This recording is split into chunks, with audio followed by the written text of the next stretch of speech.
Y está con nosotros el ingeniero José Blandón Castillo y sus comentarios nacionales. Fernando, cuando tenga Wolfram nos avisa para, sí, claro. para entrar de una vez con él.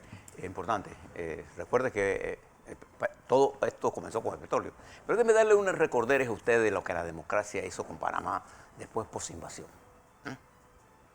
¿Usted recuerda cuando Endara llegó al poder en medio de ese proceso doloroso que fue la intervención militar norteamericana en Panamá?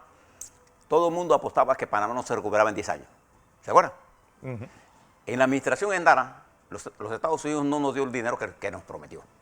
Que eran $1.000 millones. No, de esos entonces. No nos los dio. No los dio. Sin embargo, nuestra capacidad, la dirección que puso el gobierno en ese momento, con gente que pudo entender lo que es, logramos avanzar y recuperar una parte importante de la economía a mayor velocidad de lo planeado. Los recursos no eran bueno, pero teníamos un equipo de gobierno que permitió una rápida recuperación. Y comienza un proceso que va a ser el proceso de crecimiento más alto y de transición democrática más alto, más largo de la historia nacional. A Endara lo sucede Ernesto Pérez Valladares con un programa de reformas estructurales que logró crear las condiciones objetivas para el desarrollo de la economía, que no hizo una mirada hacia atrás, no miró por el retrovisor para perseguir, sino miró hacia adelante e incorporó a su gobierno gente de todas las tendencias y con capacidad para manejar la transición y creó las reformas necesarias, algunas veces más allá, como fue, por ejemplo, la derogación de aranceles tan plebiscitosa. Hizo algunas reformas en el sector energético que no las privatizó totalmente, sino simplemente logró una transformación intermedia, es decir, las hizo empresas mixtas. Mireya Moscoso llega en medio de una crisis general, de una caída del crecimiento, y logra obras de infraestructura y termina el gobierno de Mireya Moscoso con un crecimiento del 6% al terminar su último año. Pero se produce la transición de Endara al PRD, que era el partido que todo el mundo daba por muerto. Por muerto después de la invasión. Se produce la transición de Pérez Valladares a Mireya Moscoso, que es la que va a recibir en el 99 el Canal de Panamá, que el PRD creía que históricamente le correspondía, bueno, le correspondió a la viuda de Arnulfo Arias. A Mireya Moscoso recibe el Canal de Panamá, es una de sus primeras, y había preocupación en el mundo, ¿qué íbamos a hacer nosotros? Y el programa de gobierno de Mireya Moscoso, duramente atacada a Mireya Moscoso y muchas veces sin fundamento, pero Mireya Moscoso tuvo una crisis en el transporte, lo tuvo Endara, cuando la democracia cristiana abandonó el gobierno, ¿se acuerdan? Y el PRD decidió que no iba a permitir que Endara cayera.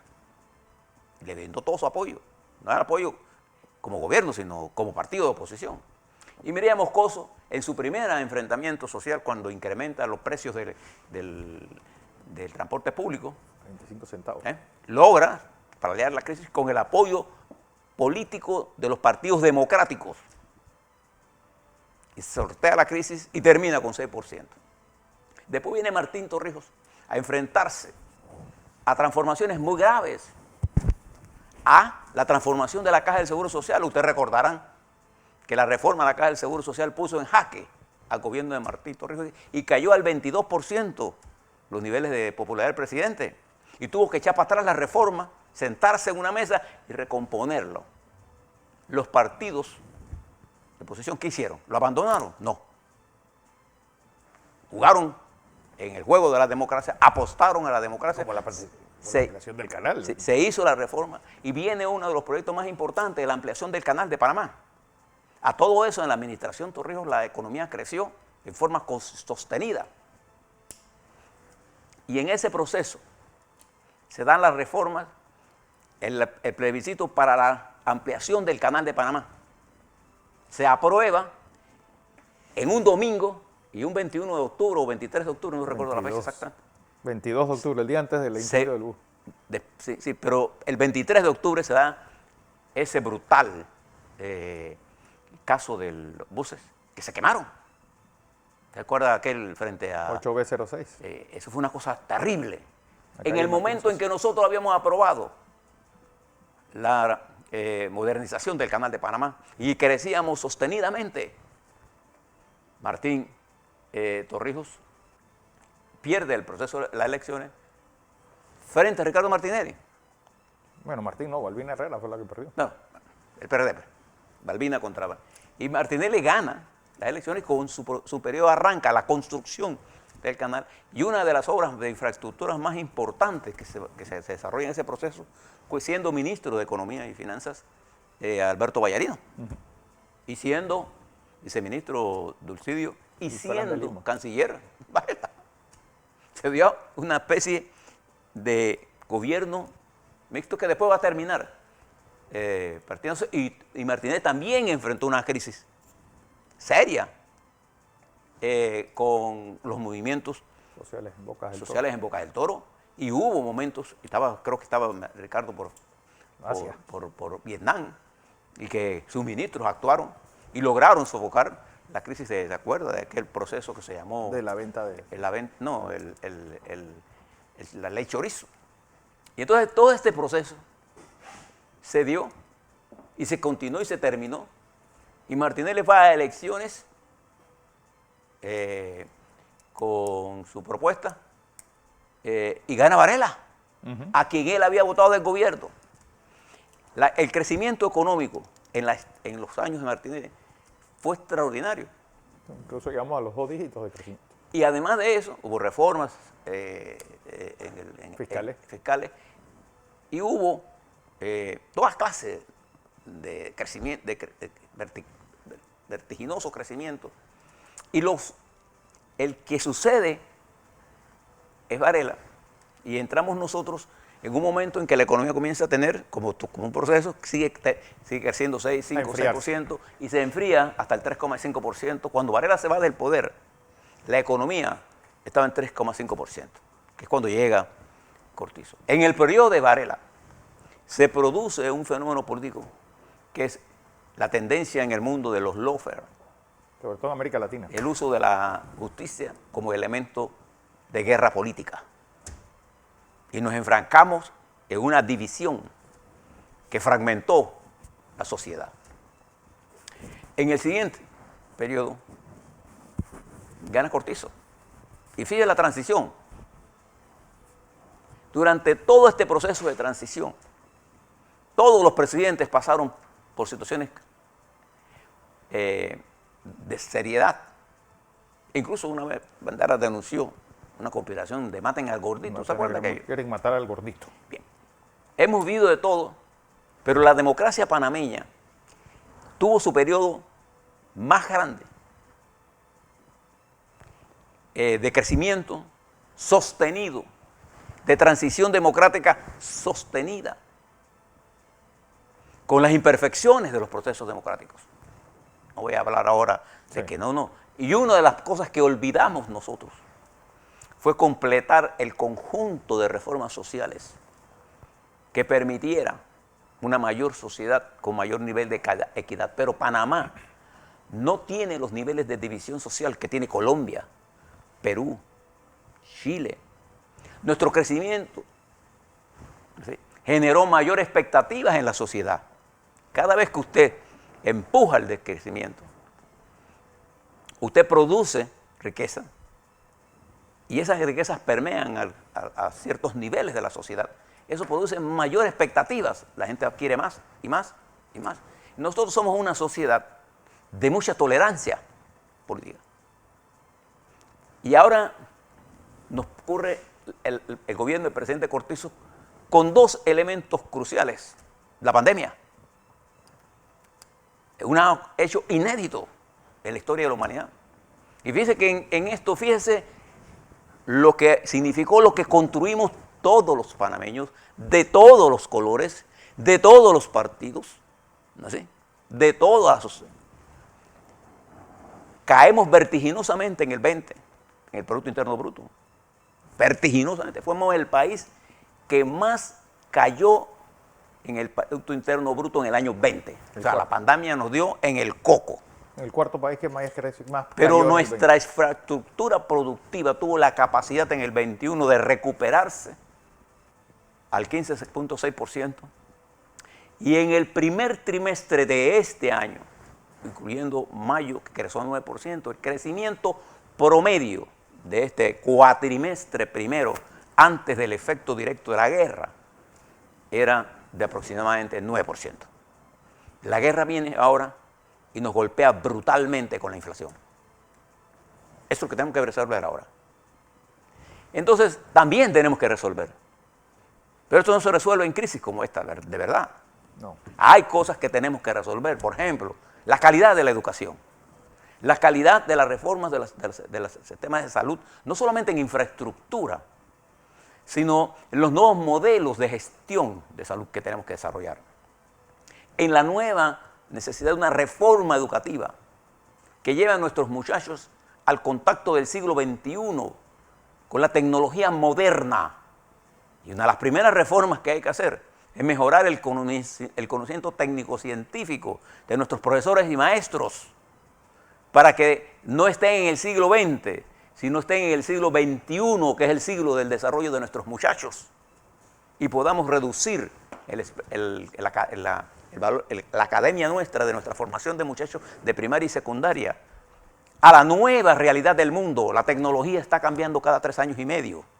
A que nuestros niños estudien todos los fenómenos de la física, la inteligencia artificial, de la robótica, de la ingeniería, de la medicina molecular, toda la tecnología. Nosotros necesitamos tecnificar y digitalizar nuestra economía. Y en ese proceso de recuperación estábamos cuando viene este machetazo. Y entonces, ¿qué tenemos que hacer ahora, Fernando? Esta democracia imperfecta que desarrollamos post-invasión y que ha generado acumulación de cosas, no está en peligro en la medida que no entendamos que lo que está en juego hoy no es el gobierno del presidente Cortizo, porque él es transitorio, igual que somos todos los hombres en la vida. Claro. Lo que está en juego es la democracia panameña. Y en esto yo quiero llamar la atención a algo. Nosotros, estemos o no conscientes de ellos, somos un país geopolíticamente ligado a este conflicto geopolítico global que está produciendo cambios estructurales en el mundo.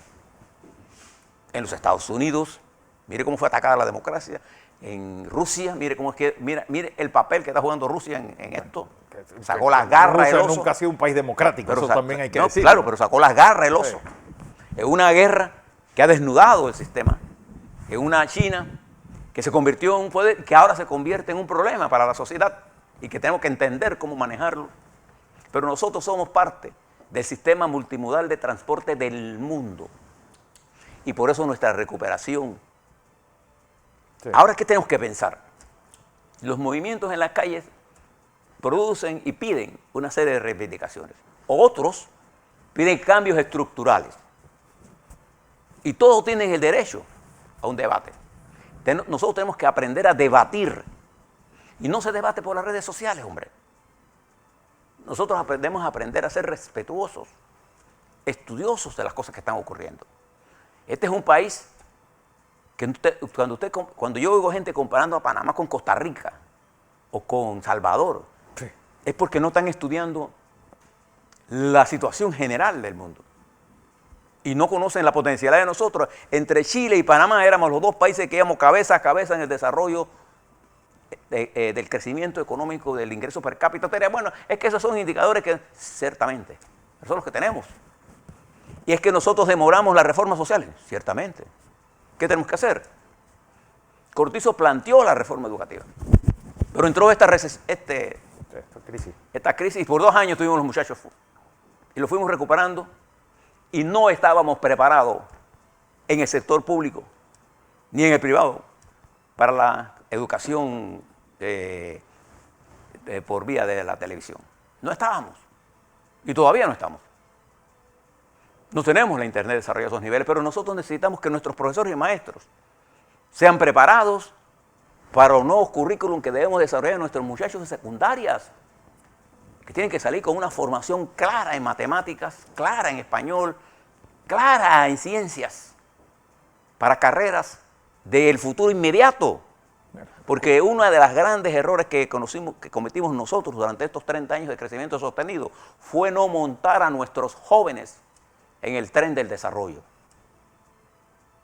Miles de muchachos nuestros graduados sin poder trabajar, o otros que se salieron de la escuela por miles.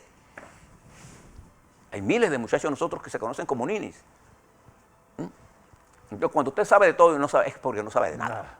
Bueno, la curva de Kuznets, que también hay que mencionar. Entonces yo pienso que cuando usted ve esta reflexión, hemos caminado de la descolonización, en la que participaron todas las generaciones de todas las clases sociales, para caer en un momento, en una coyuntura, en la que nos interesa más la descalificación de cada uno de nosotros. Sí.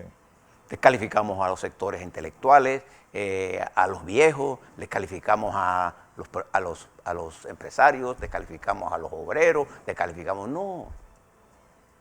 No. Este es el momento de entender que ha llegado un punto en que nosotros tenemos que estabilizar el país primero, estabilizar la democracia, y entonces después pensar en las elecciones. Aquí hay gente trabajando en esta coyuntura, pensando en las elecciones del 24, creyendo que este es el momento de lucirse para ser candidato. Vaya usted a saber lo que es buscar votos. Sí. Que todo el mundo cree que yo soy presidente. No.